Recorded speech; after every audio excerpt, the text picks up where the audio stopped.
To be fair, we saw this coming.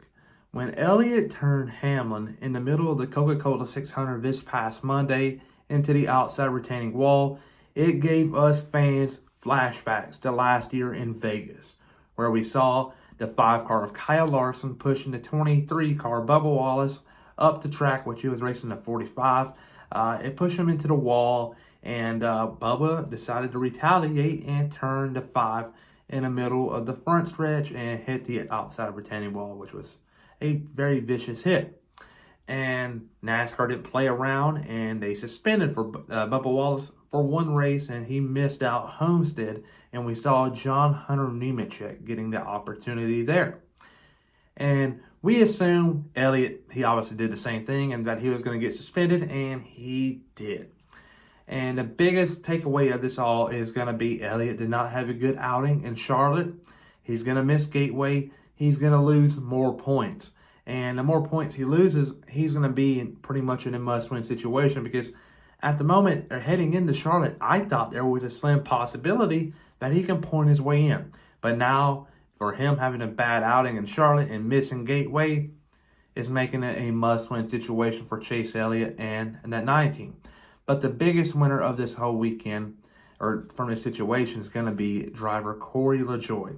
He races for Spire Motorsports in the Cup Series full-time. They gave him the call. He accepted it, and Spire Motorsports accepted it also. And it's looking like Corey Lajoie is going to be in the 9 car for Gateway only. And Carson Hocevar is going to be in the 7, making his NASCAR Cup Series debut.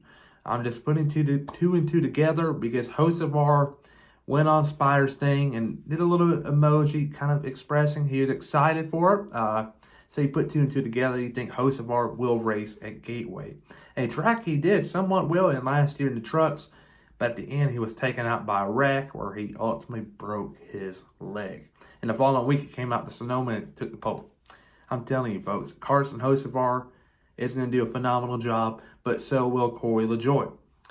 But what's going to make it real interesting is if Lajoie goes out there and wins, because there may be very well more than 16 winners, and Lajoie edging out Elliott for a playoff spot. I would never thought that day would come, but it can happen this year if Lajoie goes out the Gateway, a track he was mediocre at last year, but he can go out this weekend and win because Hendrick Motorsports has the greatest team right now, or is the greatest team right now in NASCAR. I would believe they're number 1.